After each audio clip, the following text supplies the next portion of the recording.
Hey guys, welcome to episode 13 of the England series.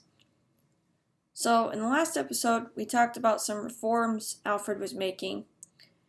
And throughout the 880s, these reforms were tested in small ways. Guthrum kept his word and never made trouble again, but the other Vikings were another matter. Small groups continued to make minor raids along the borders of the newly united realms of Wessex and Mercia. Yet, all these were easily repulsed through the new system of the Burgle Heightage, and the invaders couldn't gain a foothold like they had before. The new ships soon came in handy as well. Alfred actually used them to vanquish a small fleet that was pestering his coasts. At this point, the king felt strong enough to give the Vikings a taste of their own medicine. He sent his own fleet to East Anglia, where they sailed down the River Stour, plundering all along its shores. A group of Vikings tried to stop them, but were quickly defeated. After filling their boats with much spoil, the men of Wessex turned their ships back towards the sea to make their way home. But their joy of success was short-lived. The angry Vikings had blocked the way out with an even bigger fleet. The Saxons were trapped. A desperate sea battle was fought, and the Saxons were worsted. Now, it's good to remember here the words of Jesus. Finally, be ye all of one mind, having compassion one of another. Love as brethren, be pitiful, be courteous, not rendering evil for evil, or railing for railing, but contrariwise blessing, knowing that ye are thereunto called, that ye should inherit a blessing. Alfred clearly did not follow the Bible in going to raid the Vikings like he did. We should not make the same mistake.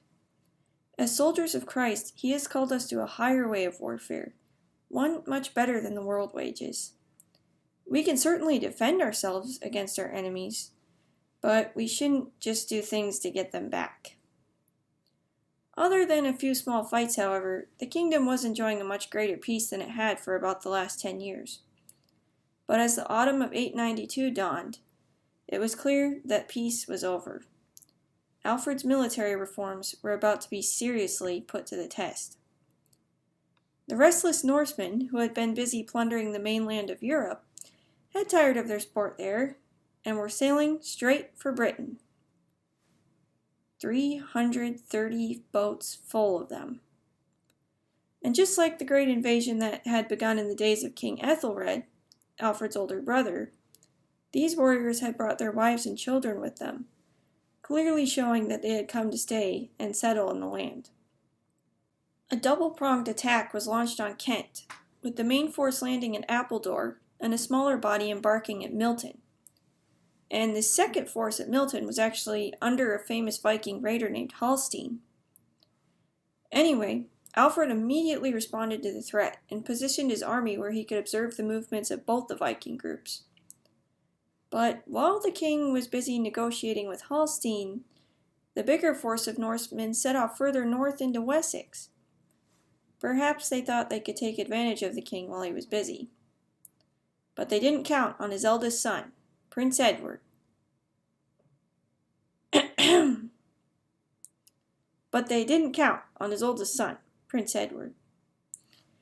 Edward rushed to stop these advancing invaders and soon met and soundly defeated them at the Battle of Farnham in Surrey. The survivors fled to a nearby river island, where they were surrounded. Having finished talking with Halstein, Alfred set off to help his son with the island siege. But on the way there, news reached him that another Viking force had surrounded Exeter. There was a quick change of plans, and he marched off to relieve the city, leaving Edward to watch the island himself.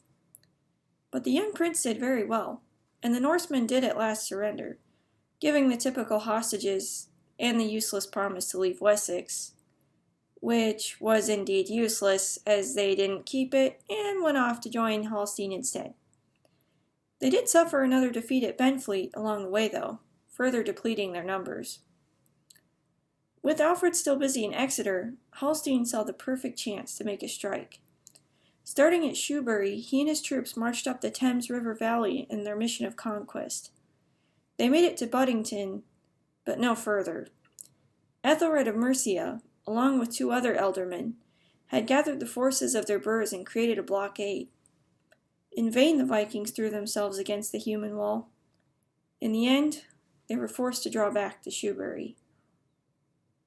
Undaunted, Holstein then proposed a daring new mission to Chester. This move was met with success, and just in time for winter, too.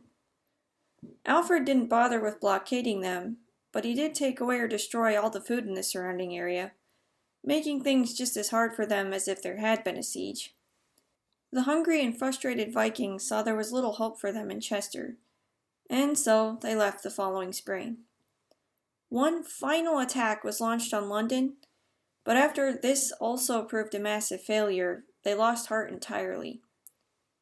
By 896, the last raider had left King Alfred's domains, some to the Danelaw to settle down to a more quiet life, others to mainland Europe to find better opportunities of plunder. The Saxons had done it!